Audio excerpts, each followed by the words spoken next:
bonsoir. Drame ce matin à l'orée d'un bois très fréquenté. Un lapin a tué un chasseur.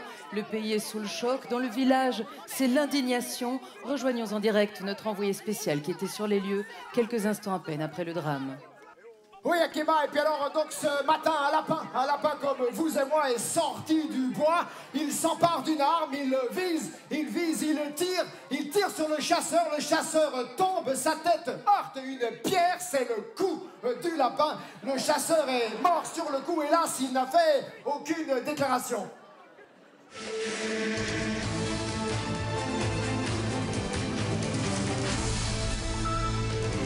S'il y a une de ce journal inférieur qui peut surprendre, ce matin, à l'orée d'un bois très fréquenté, un lapin a tué un chasseur. Alors rejoignons immédiatement sur place notre envoyé spécial Paul Lebon. Alors on peut le dire, Paul, la communauté des chasseurs est sous le choc.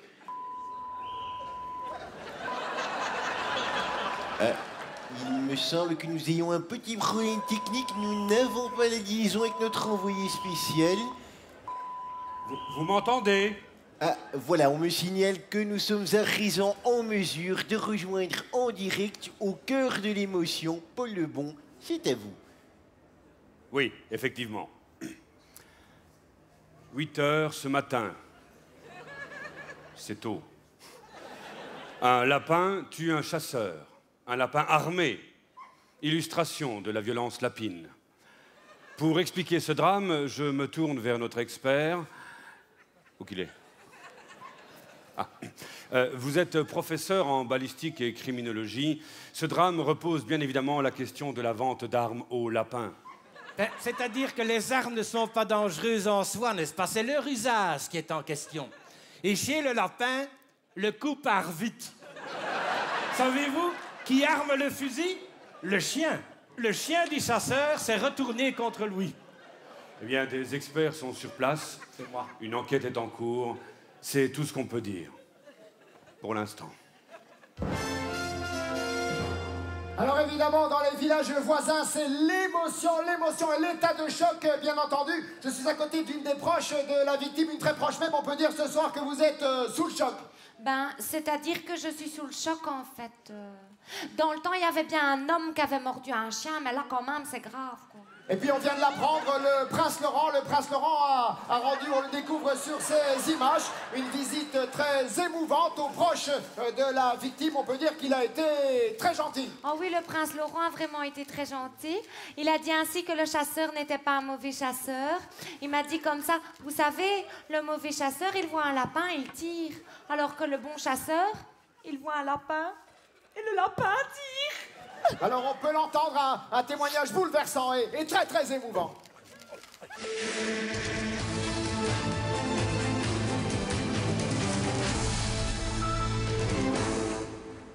Alors, on l'imagine, ce drame soulève beaucoup d'émotions et de très nombreuses questions. Mais tout d'abord, qu'est-ce qu'un lapin?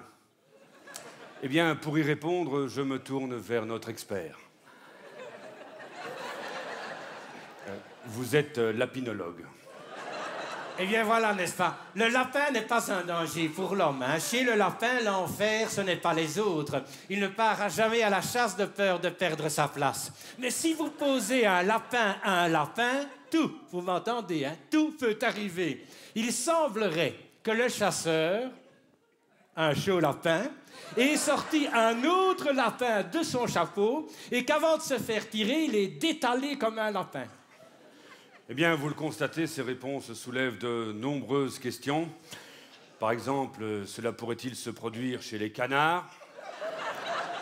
Et quel en serait l'impact sur la réglementation de l'aménagement du territoire en Wallonie? Comme je vous le disais, beaucoup de questions et peu. Très peu. Oh, combien peu de réponses. C'est tout ce qu'on peut dire. Pour l'instant.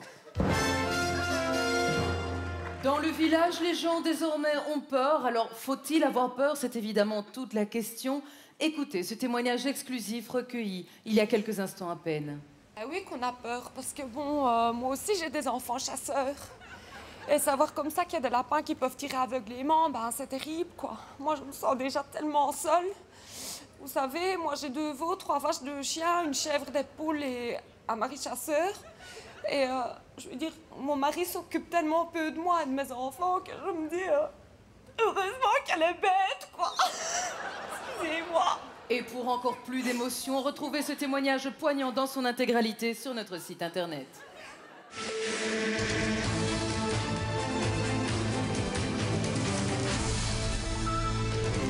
Les réactions politiques ont attardé sur Twitter. Avec ce tweet de Thierry Gier, président du Parti socialiste, les lapins devront désormais montrer patte blanche.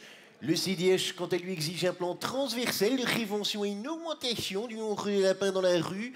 Quant au MR, il dénonce, je cite, l'inaction des partis de gauche face aux lapins récidivistes. Écolo, quant à lui, soulève un autre lièvre, un permis de chasse à point pour les lapins. Dans cette édition spéciale, une exclusivité RTL TVI à présent. Alors, Francis, vous avez pu rencontrer un témoin de la fusillade.